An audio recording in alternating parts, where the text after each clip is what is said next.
오늘도 우리 한 주간의 정중앙에 서서 하나님 말씀 앞으로 같이 나아가시겠습니다. 마가복음 1장 1절 말씀입니다. 단 한 절입니다.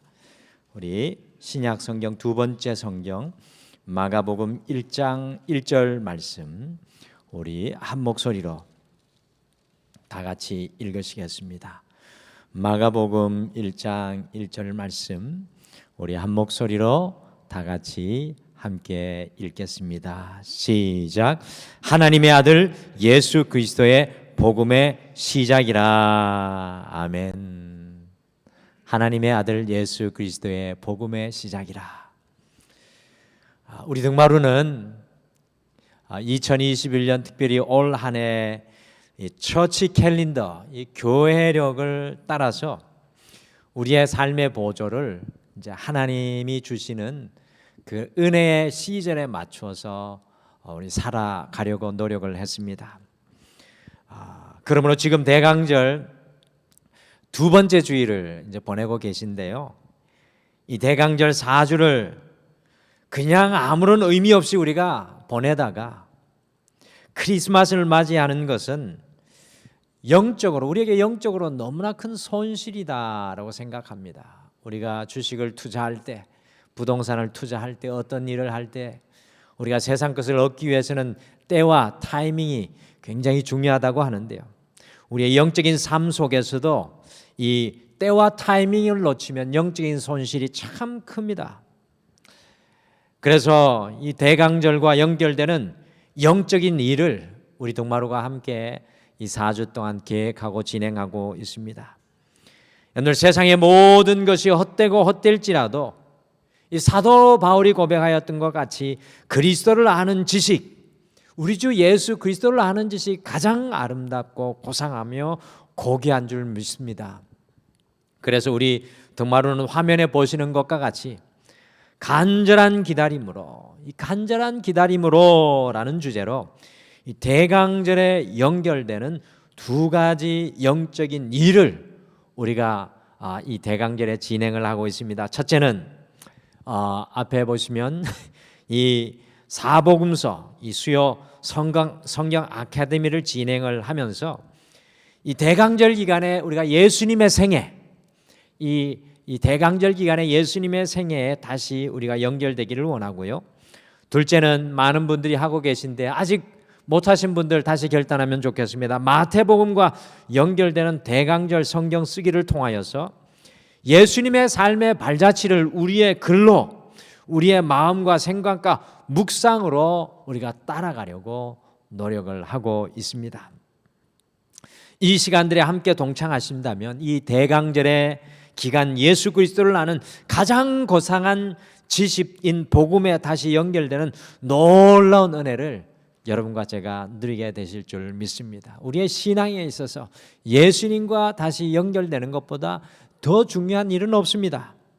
오늘은 사복음서와 연결되는 이 성경 아카데미 그 첫 번째 시간으로 예수님의 생애와 연결되는 수요 성경 아카데미 첫 번째 시간으로 사복음서 개요라는 제목으로 네 개의 복음서를 이 복음서 전체를 숲으로 우리가 멀리서 한번 조망해 보시면서요, 각기 다른 복음서들이 우리들에게 들려주는 예수님의 이야기들의 특징을 우리가 전체적으로 오늘 한번 정리하면서 각각의 복음서들에 들어가기에 앞서서 이 사복음서에 우리가 한 발자국 더 오늘 가까이 나아가는 그런 성경 아카데미 시간으로 한번 만들어가기를 원합니다.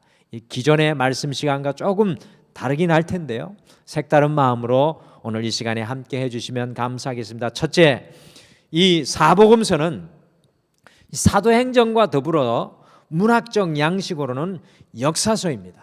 여러분들 사복음서는 사도행전과 더불어서 역사서에 들어가는 문학적 장르입니다. 성경 전체는 이 66권으로, 여러분들 구약 성경은 몇 권이십니까? 그렇습니다. 구약 성경은 창세기부터 말라기까지 37권이죠. 그러면 신약 성경은 몇 권입니까? 이 신약 성경은 마태복음부터 요한계시록까지 27권입니다. 화면으로 우리 신약 성경 27권 분류표를 먼저 한번 같이 보시겠습니다.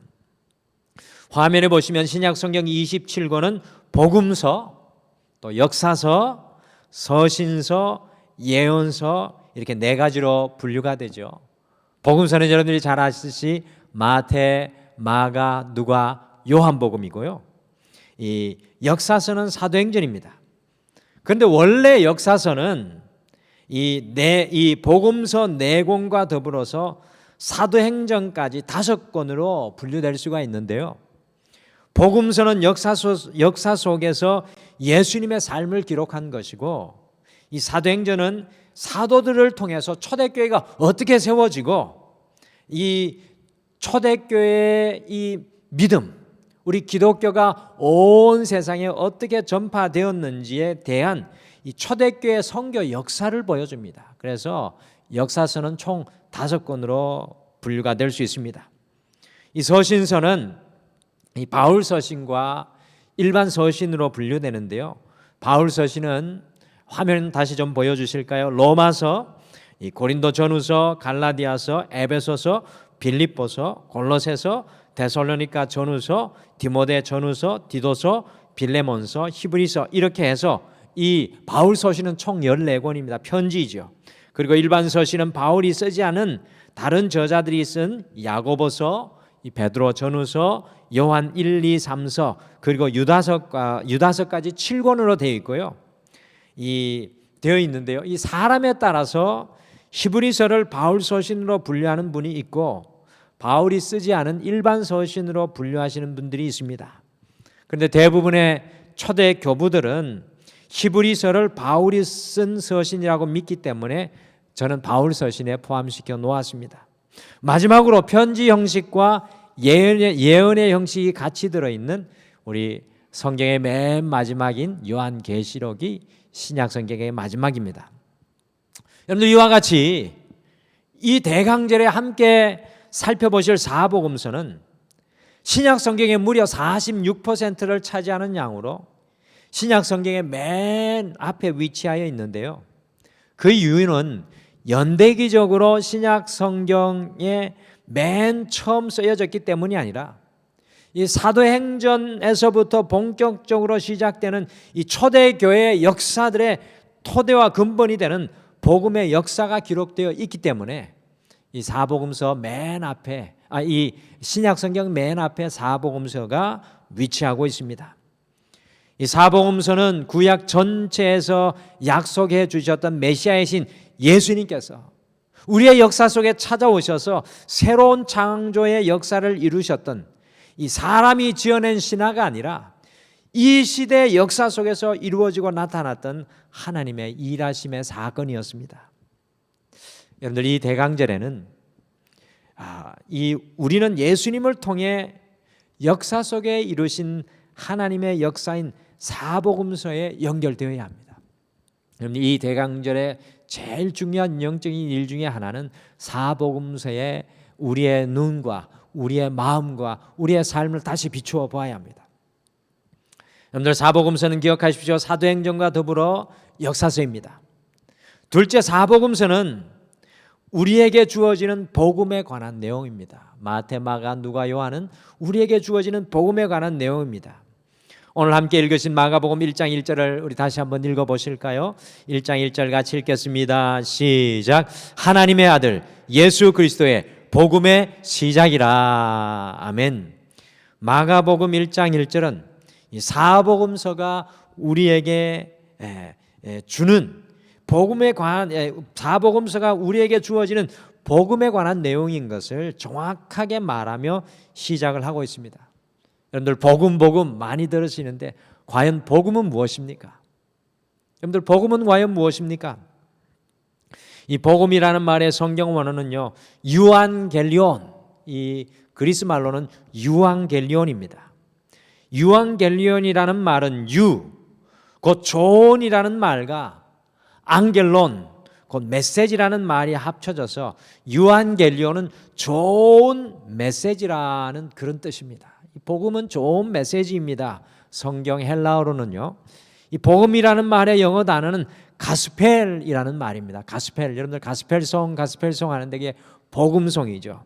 이 가스펠이라는 말인데 이것은 앵글로색슨의 어원인 가드스펠이라는 말에서 유래된 것으로, 이 가드는 굿, 좋은이라는 뜻이고요, 스펠은 뉴스, 곧 소식이라는 뜻입니다. 그래서 복음, 이 가스펠은 기쁜 소식입니다.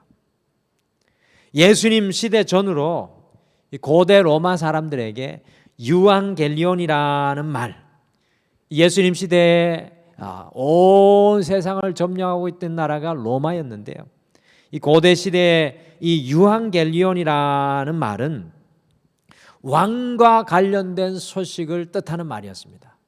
왕에게 관련된 소식이 유앙겔리온이었습니다. 곧 전쟁의 승리나 왕이 전해주는 모든 소식을 유앙겔리온, 이 복음이라고 이 고대 로마 사람들은 이야기를 하였습니다. 그렇다면 과연 사복음서에서 전해주는 복음은 과연 무엇이겠습니까? 사복음서가 여러분과 저에게 전해주는 왕의 복음은 과연 무엇입니까? 그것은 온 세계의 왕이신 하나님께서 우리에게 전해주시는 유앙겔리온, 기쁜 소식입니다. 역사 속에 하나님의 기쁜 소식이 바로 이 사복음서의 말씀이라는 것입니다. 여러분들 이 하나님의 말씀을 어찌 읽지 않을 수 있겠습니까? 곧 예수 그리스도의 삶과 죽음과 부활을 통해서 우리에게 구원을 베푸시는 것이 복음의 기쁜 소식입니다. 여러분들 상상해 보십시오. 지금으로부터 2000년 전 이 로마의 압제를 받으면서 무거운 세금을 내어야 했던 사람들, 90%가 노예에 가까운 짐승과 같은 삶을 하루하루 살아가고 있었던 사람들, 종교적으로 타락의 끝을 달리던 무법의 시대의 사람들, 가난한 자와 아픈 자와 여인들, 약자들이 완전히 소외되던 세계 속에서 예수님의 이 유앙겔리온, 이 복음의 소리가 울려 퍼진 것입니다. 놀라운 일이죠. 사랑하는 성도 여러분, 믿음의 사람인 우리 안에는 이 복음이 살아 있어야 합니다. 여러분과 저희 안에 다른 어떤 것이 아니라 이 복음이 우리 안에 살아 있어야 합니다. 예수님께서 내 삶에 함께 하시며 오늘날 들려주시는 복음은 과연 무엇입니까? 주님께서 2022 이 1년을 살아가는 여러분과 저에게 들려주시는 그 복음은 과연 무엇입니까? 사복음서 전체는 예수님께서 우리 모두에게 들려주시는 복음입니다. 물론 죄에서 구원받고 하나님의 백성이 된 것이 신학적으로는 가장 큰 복음이지만, 예수님을 통해서 질병에서 치유받고 마음의 어둠에서 벗어나며 걱정과 염려 무지에서 벗어나며 소외되며 멸시천대 받던 사람들이 새로운 인생을 살게 된 수많은 사람들의 복음의 역사가 기록된 것이 바로 사복음서입니다. 그런데 중요한 것은요, 오늘날 예수님께서 내게 들려주시는 복음, 우리 사복음서 예수님의 그 말씀을 읽을 때 오늘날 내게 들려주시는 유앙겔리온, 그 복음이 우리에게 가장 중요한 말씀입니다. 이 대강절의 시간 사복음서 예수님의 생애와 연결되시면서 우리에게 새롭게 들려주시는 주님의 복음, 지금 나의 이 자리, 지금 나의 이 삶의 자리, 지금 나의 이 삶의 환경과 어려움 속에서 들려오는 유앙겔리온, 하나님의 소식, 그 소식에 다시 연결되어 감격하며 새롭게 주님 앞에서 여러분의 삶이 일어나는 소중한 시간이 되시기를 간절히 축복합니다. 여러분들, 복음은 다른 것이 아니라 지금 이 순간 내게 들려오는 하나님의 말씀, 나의 삶을 이기게 하고 나의 삶을 십자가로 승리케 하는 하나님의 능력입니다. 셋째, 사복음서는 같은 복음의 이야기입니다. 사복음서는 같은 복음의 이야기이지만 각자 다른 4명의 믿음의 사람들이 성령의 영감으로 기록한 예수님의 이야기입니다. 상당히 여러분들 기대되지 않습니까? 같은 복음인데 다른 사람이 있었습니다. 다른 그릇에 담겨지고 다른 옷을 입고 있고 다른 모습을 하고 있습니다. 그러나 그 안에 같은 복음이 담겨져 있습니다. 4명의 각기 다른 사람들, 곧 그들의 각기 다른 태생, 곧 각기 다른 직업과 예수님과 각기 다른 삶의 경험을 통해서 같은 복음의 이야기들을 자신들만의 독특한 고백으로 이렇게 우려내고 있습니다.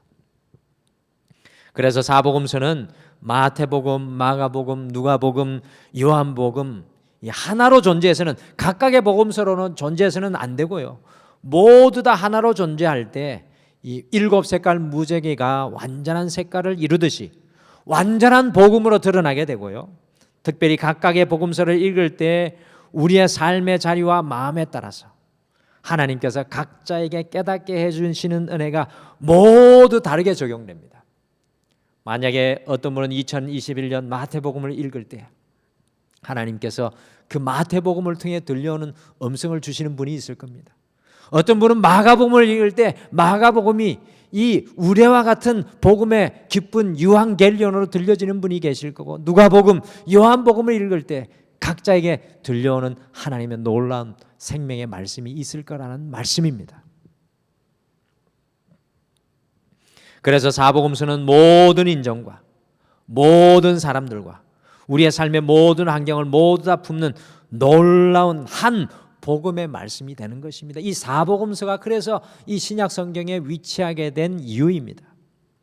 그래서 오늘 이 사복음서의 개요의 시간인 오늘은요, 사복음서가 어떻게 서로 다른지, 어떤 독특한 점들을 서로 가지고 있는지 비교하여 살펴보고요, 이 각각의 복음서를 읽을 때 무엇에 집중해야 하는지 함께 멀리서 전체적으로 조망해 보겠습니다. 그래서 오늘은 이 사복음서에 대한 개요를 들으실 때 내가 제일 먼저 어떤 복음을 내 삶의 상황에서 읽어야 되겠다 감을 잡으시고 그 복음서로 제일 먼저 달려가서 읽으시길 바랍니다. 마태복음을 쓰실지라도 내 상황에 이 복음서야 라고 생각되는 말씀을 딱 붙잡고 읽어보시면 좋겠습니다.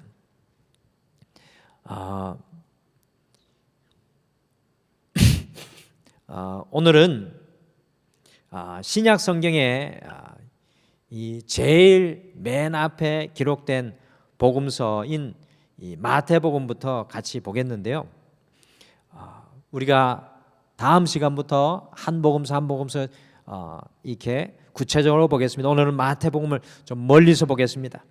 마태복음에는 사실 이 복음서를 마태가 기록했다는 직접적인 언급이 없습니다. 마태복음이라는 이름이 붙어 있지만 마태복음에는 마태가 기록했다는 직접적인 언급이 없습니다. 그러나 초대교회 거의 대부분의 사람들이 이 복음서를 마태가 기록한 것으로 생각하고 마태의 복음이라는 의미로 마태복음이라고 이름을 붙여 놓았습니다. 저도 이 마태가 쓴 복음이라고 믿습니다. 여러분들, 마태는 어떤 사람이었습니까? 중요합니다. 여러분들 복음서 읽으면서 마태복음을 쓴 마태가 누구인지 생각해 보신 적 없으시죠? 마태는 어떤 사람입니까? 세금을 걷는 세리장입니다. 혹시 이 자리에 이 마태하고 닮으신 분이 있을 겁니다. 나쁜 뜻이 아닙니다. 내가 이 마태와 비슷한 성향이 있다면 마태복음부터 달려가셔야 되겠죠. 마태는 세금을 걷는 세리장이었습니다. 또 마태는 유대인이었습니다. 세금을 거두고 기록하는 사람이니까 생각해 보시죠. 얼마나 정확한 사람이었겠습니까? 마태는 매우 정확하고 그가 가진 지식은 매우 아주 정밀하고 틀림없었을 것입니다. 마태는 유대인으로 특별히 유대인의 관점으로 마태복음을 기록했습니다. 여러분들, 이게 중요합니다. 마태복음은 유대인의 관점으로 기록된 성경입니다. 그러니 구약의 말씀을 매우 정확하게 잘 알고 있었던 마태는요, 구약의 예언이 성취된 것들에 대해서 매우 강조하여서 마태복음을 기록하고 있습니다. 그래서 마태복음에는요, 구약의 예수님의 언급된 구약의 성취의 말씀들을 하나하나 잘 기록하고 있습니다. 오늘 마태복음의 주요 청중은 당연히 유대인으로 자신들이 기다려온 다윗을 이어 그들의 영원한 왕이 되실 메시아, 왕으로 오는 메시아가 예수님인 것을 강조하여 마태복음을 기록하고 있습니다. 이 마태복음의 이 청중들, 읽는 청중들은 유대인이었습니다. 그래서 그들에게 찾아오실 영원한 다윗을 잇는 왕, 그들의 메시아를 기다리는 것에 대한 기록이 바로 마태복음입니다.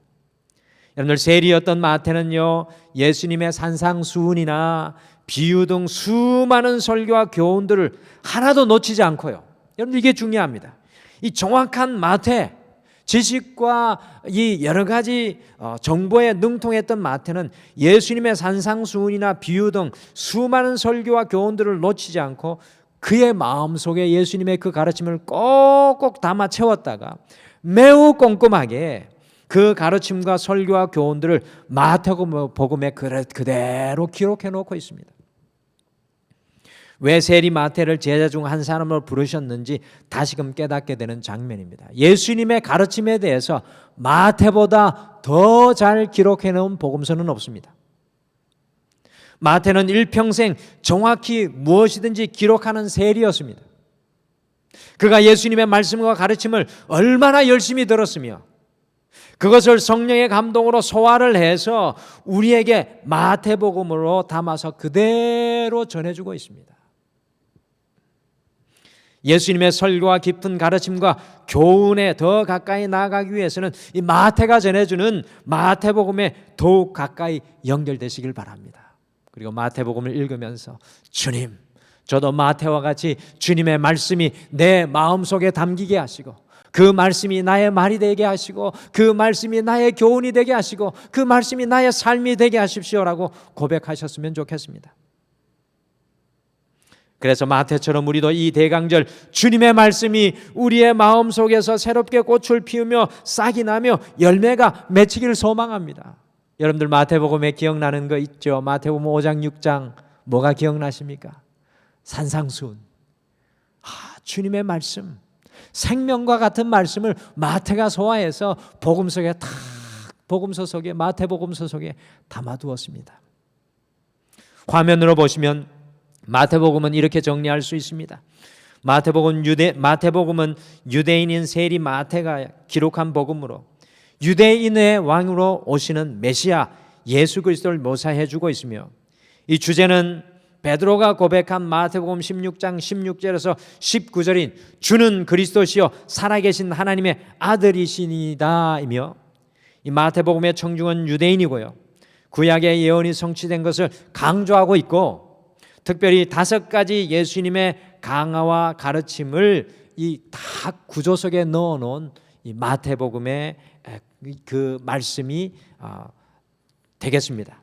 예언된 것이 성취된 것임을 예언적이고, 예언된 것이 성취된 것이므로 예언적이고요, 화면에 나온 기록 연대는 제가 다른 곳에서 가져온 것이기 때문에 정확하지 않다고 봅니다. 이 기록 연대만 달리 좀 봐주셨으면 좋겠습니다. 마태복음의 기록 연대는 AD 63년에서 67년 사이일 것으로 많은 학자들이 추정을 합니다. 마태복음이 어떻게 여러분들과 비슷하십니까? 다음 복음으로 가보시죠. 여러분들, 마가는 어떤 사람입니까? 이 마가는 사도행전에 나오는 이 바나바의 생질, 그러니까 바나바의 누이의 아들이었습니다. 바나바의 누나의 아들이 이 마가입니다.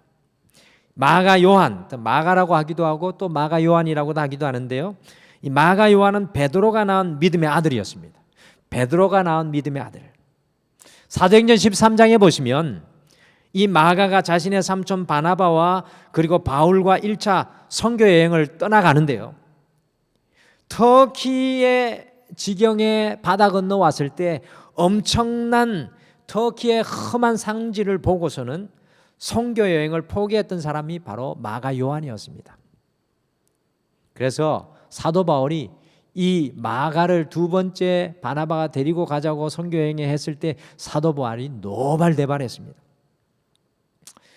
그런데 베드로도요, 주님을 따르다가 주님을 부인하는 엄청난 실패를 경험한 사람인데, 그가 이 마가의 영적인 아버지가 되었다는 것은 하나님의 예비하심이 아니었을까 생각합니다. 그래서 그런지 마가복음은요, 그 이야기가 매우 드라마틱하게 전개됩니다. 마가복음을 한번 읽으면 끝까지 다 읽을 수 있습니다. 1장부터 16장까지밖에 안 됩니다. 마가는 예수님과 가장 가까이에 있었던 베드로에게서 예수님에 관한 이 감동적인 이야기를 들었을 것입니다. 예수님과 자신이 실패하고 그 갈릴리로 다시 찾아왔던 예수님의 이야기를 들을 때 마가는 마치 자기의 이야기를 듣는 것 같지 않았을까요? 마가는 이 이야기를요, 이 복음의 이야기를 로마에 있는 성도들 위해서 기록했을 것이라고 많은 학자들이 이야기를 합니다. 예수님을 부인하고 실패를 경험했던 베드로, 선교사역에서 실패를 경험했던 마가가 기록한 복음서가 얼마나 간결하고 드라마틱한지 알 수 없습니다. 특별히 고통받는 종으로 오셔서 마가복음 10장 45절처럼 대속물로 우리를 위해서 섬기시는 예수님을 감동적으로 묘사하고 있습니다. 베드로를 바라보며 고통하셨던 예수님, 마가를 바라보며 고통하셨던 예수님이 그들을 위해 대신 죽으시는 종의 모습을 마가복음은 표현하고 있습니다. 마가복음은 주님의 행적과 기적과 능력을 매우 간결하게 구석구석 강조하고 있습니다. 베드로의 영향을 받아서인지는 몰라도요, 복음서 중에서 가장 짧으면서도 실제적인 복음서가요, 마가복음입니다. 화면에 보시면 기록 연대가 AD 50년에서 60년 사이로 되어 있는데, 많은 학자들이 55년에서 65년 사이에서 이 복음서가 제일 먼저 다른 복음서 4개의 복음서 중에 제일 먼저 기록된 복음서가 마가복음서라고 추측을 합니다. 그래서 4개의 복음서 중에 기준이 되는 복음서로 보는 이 마가복음이 4개의 복음서 중에 기준이 되는 복음서로 많이들 생각을 합니다. 여러분들, 이 대강절에 만약 베드로와 마가와 같이 실패한 경험, 주님 앞에 실패한 경험, 주님 앞에 낙심한 경험이 있다면 이 드라마틱한 이 주님의 행적과 기적과 능력을 실제적으로 기록한 마가복음으로 가까이 해보시기를 바랍니다. 베드로의 감동, 마가의 감동이 또한 우리에게도 느껴질 것입니다. 마가복음은 종이 되어 우리를 섬기시고 살리시는 예수님의 모습이 은혜롭게 기록되어 있습니다. 나를 끝까지 섬기시는 예수님, 그 종의 모습인 예수님의 모습이 기록되어 있습니다. 마가복음이 여러분들을 끌어당기십니까? 그럼 누가는 어떤 사람입니까? 골로새서 4장 14절에 보시면 바울이 사랑받는 의사라고 이 누가를 기록하고 있습니다. 누가는 성경의 저서 중에 유일하게 이방인이었습니다. 여러분들, 이게 굉장히 중요합니다. 성경의 저서 중에 유일하게 이방인이 누가였습니다. 누가는 누가복음뿐만 아니라 사도행전을 썼는데요, 누가복음 1장 1절에서 4절에 보시면 이 데오빌로라는 이방 친구가 예수님에 대하여 들은 것을 더욱 확실하게 믿도록 하기 위해서 스스로 이미 앞에 있는 여러 복음서를 연구하여서 최대한 연대별로 잘 기록한 복음서가 바로 누가복음입니다. 누가복음은 마치 학자가 예수님의 생애를 연구한 것처럼 연구하여 기록한 역사적인 예수님의 삶입니다. 의사이면서 역사가인 누가가 스스로 연구해서 기록한 복음서라 그런지 4개의 복음서 중에서도 가장 긴 복음서가 누가복음입니다. 마태복음이 28장이지만 누가복음은 제가 알기로는 24장인데요, 길이로 따지면 누가복음이 제일 깁니다. 마태는 경험한 예수님을 기록했습니다. 예수님의 제자 마태는 자기가 경험한 예수님을 기록했고요, 마가는 베드로에게 직접 들어서 예수님을 고백했고요, 누가는 이방인으로서 사도들에게서 들은 후에 연구해서 복음을 기록했습니다. 그런데 재밌지 않습니까? 우리 예수님은 직접 경험해야 되고, 우리 예수님은 들어서 우리가 배워야 하고, 우리 예수님은 듣는 것뿐만 아니라 또한 우리가 연구해서 주님을 더 알기를 누가처럼 원해야 된다라는 것입니다. 누가복음에는 의사로서의 전문 용어가 300개 이상 사용되었습니다. 여러분들 언제 그걸 연구해 보면 참 그 부분도 흥미로울 것 같습니다. 누가는 사도 바울의 제자였습니다. 그러니 이방인으로 사도 바울과 함께 선교사로 잃어버린 자를 구원하려고 온 것, 구원하려고 오신 예수님을 누가복음서에는 아주 중요한 주제로 다루고 있습니다. 잃어버린 사람들에 대한 관심, 소외된 사람들에 대한 관심, 가난한 사람들에 대한 관심이 누가복음에서 잘 나타나고 있습니다. 여러분들 잘 아시죠? 선한 사마리아 사람의 이야기, 누가복음에만 나옵니다. 잃어버린 사람들에 대한 관심이 지대합니다. 그래서 주제 성구가 인자가 온 것은 잃어버린 자를 찾아 구원하려 함이니라인 누가복음 19장 10절입니다. 이 땅에 사람으로 오셔서 잃어버린 사람을 찾아가시고 만나시는 예수님을 자세히 알기를 원하시는 성도님들은 누가복음을 이 대강절에 더 가까이 하시면 좋겠습니다. 소외되었다고 느끼십니까? 잃어버렸다고 느끼십니까? 누가복음으로 달려가십시오. 누가복음은 인자로 오셨던 예수님의 사건과 비유와 그 설명들이 아주 충만합니다. 누가복음은 AD 63년 이전에 기록되었을 것으로 많은 사람이 추측합니다. 여러분들 누가복음이 이 대강절 여러분들을 끌어당기십니까? 그러면 마지막으로 요한은 어떤 사람입니까? 요한은 잘 아시다시피 예수님의 가장 측근에 있었던 3인방 제자 중에 한 사람으로 원래 그의 형 야고보와 함께 우리의 아들이라고 불릴 정도로 성격이 불과 같은 사람이었고요. 요한의 어머니는 이 두 아들이 예수님의 나라에 가장 높은 지위를 얻게 해달라고 할 정도로 명예욕을 가진 사람이 요한입니다. 여러분들 설교로 듣던 요한하고 틀리죠. 이게 원래 사도 요한의 모습입니다. 그런데 이 사람이 놀랍게도 사랑의 사도가 되었습니다. 요한하면 사랑의 사도, 사랑의 사도. 예전에 요한의 모습은 기억하지 못합니다. 여러분 어떻게 그렇게 되었을까요? 그것은 요한복음을 읽어보시면 너무나 잘 알 수 있습니다. 마태, 마가, 누가복음은 군중들 속에 둘러싸인 예수님이 등장하지만 요한복음은 가나 혼인잔치에서 어머니 마리아를 만나고 니고데모를 만나고 사마리아 여인, 맹인, 베데스다 연못가의 안전뱅이 등을 만나시는 지극히 개인적인 예수님, 그리고 마지막 부분에는 제자들과 함께 만나시고 가르치는 예수님의 모습이 나오고 있습니다. 쉽게 말씀드리면 요한복음은 한 사람이 신앙적으로 성장할 수 있도록 이끄시는 예수님의 모습이 그려지고 있습니다. 니고데모가 요한복음에 3번 나옵니다. 그런데 니고데모의 모습이요, 요한복음 3장에서 그리고 10장 뒤쪽에서 마지막 부분에서 놀랍게 성장하고 변화되는 것이 발견되어집니다.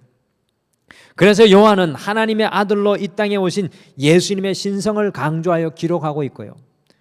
요한복음 20장 30절에서 31절의 말씀과 같이 믿고 영생을 얻게 되는 것을 강조하고 있습니다.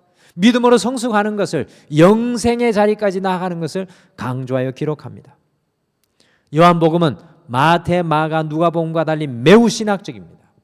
요한복음은 굉장히 신학적입니다. 여러분들 이 대강절 내 믿음이 더 깊어지고 더 신학적으로 나아가기 위해서는 이 요한복음을 읽고 묵상하십시오. 모든 내용들이요, 하나님의 아들이신 예수님께서 당신의 아버지이신 하나님의 영광을 드러내는 것을 잘 보여주고 있습니다. 요한복음은 가장 늦게 기록된 것으로 AD 85년에서 95년 사이로 학자들이 추정합니다. 하나님께서 마지막 한 제자를 늦게까지 살려두시는데 그 사람이 바로 사랑의 사도 요한이었습니다. 이 대강절 더 깊은 신앙의 차원으로 성숙하기 위해서는 요한복음을 더 가까이 하여서 묵상하고 또 묵상하십시오. 여러분의 신앙이 깊어지기 위해서는 요한복음으로 더 가까이 나아가십시오. 우리의 욕심과 탐욕도 우리의 절제되지 않는 불과 같은 마음, 걱정과 염려도 떠나가고 사도 요한과 같이 주님의 사랑 안에 거하게 될 줄 믿습니다. 여러분들 수가성 우물가의 그 여인 기억하십니까? 무엇으로 인생을 이야기할 수 있었겠습니까? 그러나 예수님을 만나고 그가 물동이를 버려두는 놀라운 역사가 일어납니다. 오늘은 이 사복음서를 멀리서 조방하면서 사복음서를 정리하였습니다. 사복음서 내용을 화면의 내용으로 간단히 정리할 수 있겠습니다.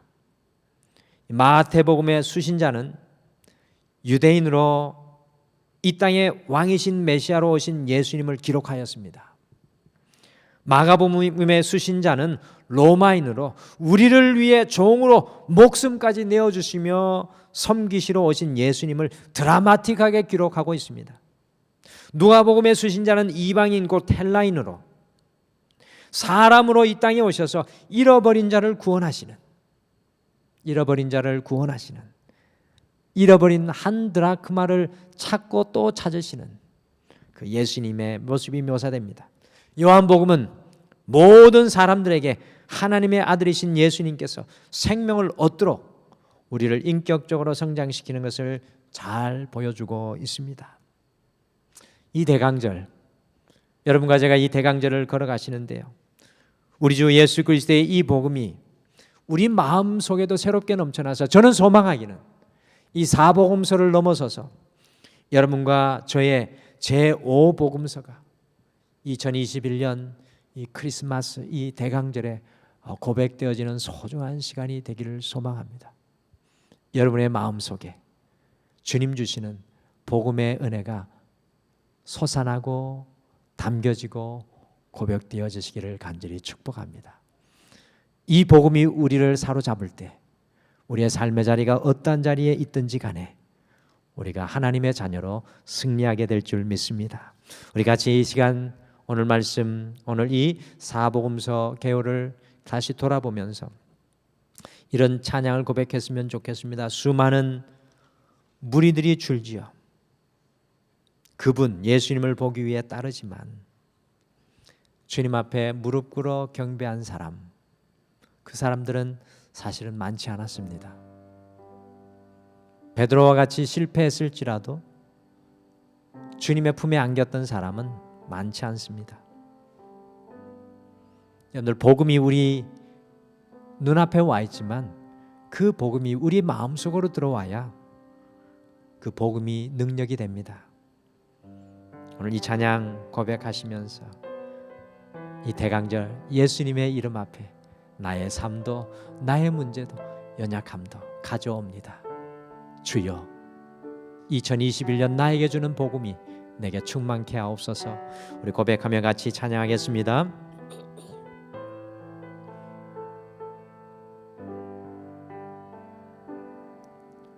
수많은 무리들 줄지어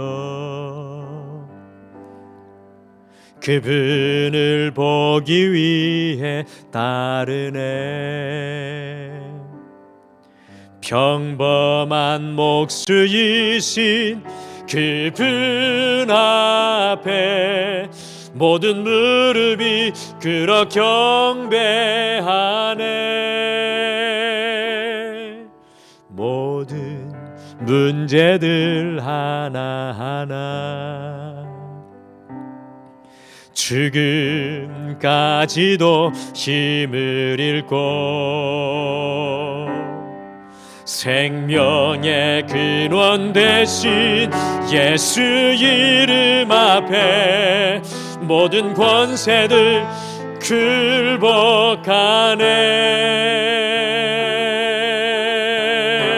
예수 이름 높이세. 능력의 그 이름 예수 이름 높이세. 구원의 그 이름 예수 이름을 부르는 자, 예수 이름을 믿는 자, 예수 이름 앞에 나오는 자 복이 있도다.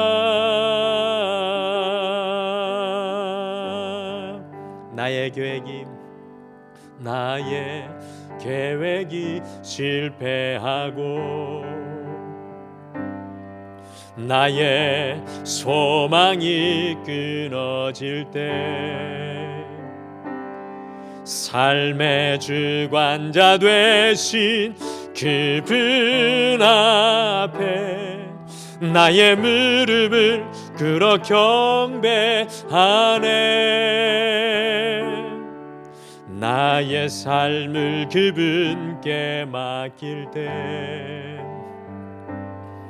비로소 나의 마음 평안해. 구원의 반석 되신 예수의 이름을 소리 높여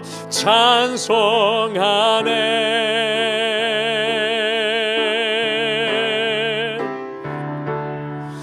예수 이름 높이세. 능력의 그 이름 예수 이름 높이세. 구원의 그 이름 예수 이름을 부르는 자, 예수 이름을 믿는 자, 예수 이름 앞에 나오는 자 복이 있도다. 예수 이름 높이세. 예수 이름 높이세. 능력의 그 이름 예수 이름 높이세. 구원의 그 이름 예수 이름을 부르는 자, 예수 이름을 믿는 자, 예수 이름 앞에 나오는 자 복이 있도다.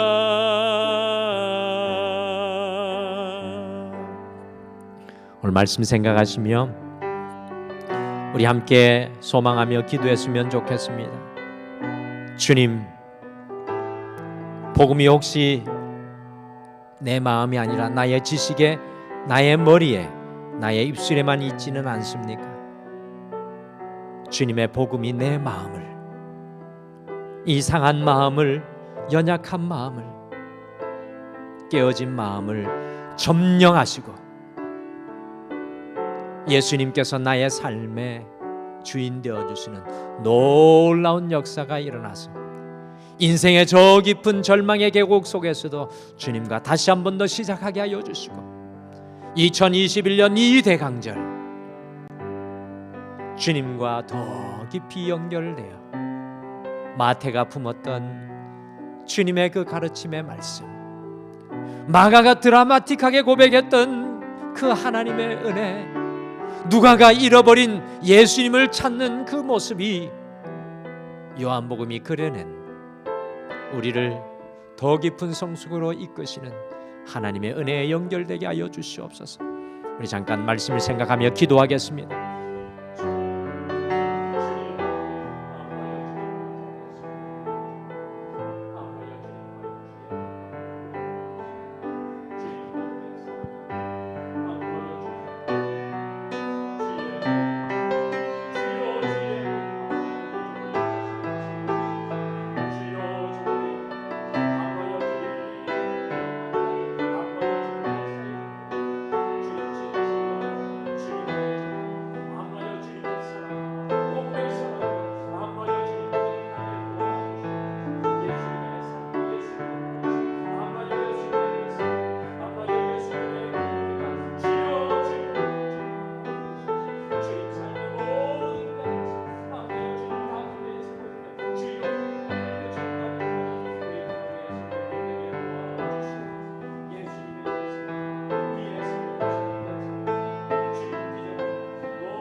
사도 바울이 내가 주의 복음을 부끄러워하지 아니하노라라고 고백하며 그의 일평생 복음의 점령당에 그의 삶을 믿음의 경주로 달렸던 것을 우리가 새롭게 바라보게 도와주시옵소서. 주님을 멀리서 따르는 많은 군중과 무리의 자리에 서 있지는 않습니까? 주님이 2021년 이 대강절 예수님의 복음이 우리의 마음과 생각을 점령하여 주셔서 우리가 주의 가르침 안에 붙들리고 주의 말씀과 위로 안에 붙들리며 우리를 성숙시키며 성장시키는 하나님의 은혜 아래 다시금 서게 도와 주시옵소서. 그리하여 삶의 어떤 자리에서도 하나님의 자녀로 연결되어 살아갈 수 있도록 이 대강절 다시금 주의 복음 앞에 우리를 세워주시고 2021년 우리가 고백하는 제5의 복음을 우리 또한 주님 앞에 써 내려가게 도와주시옵소서. 지금은 우리 주 예수 그리스도의 은혜와 우리 하나님 아버지의 극진하신 사랑하심과 성령님의 함께하심과 위로하심과 동행하심이 오늘 이 예배를 드리며 이 대강절 예수님의 생애에 연결되어 복음 앞에서 다시 살아가기를 소원하는 모든 성도님들 위해 영원토록 함께하시기를 간절히 축원하옵나이다. 아멘.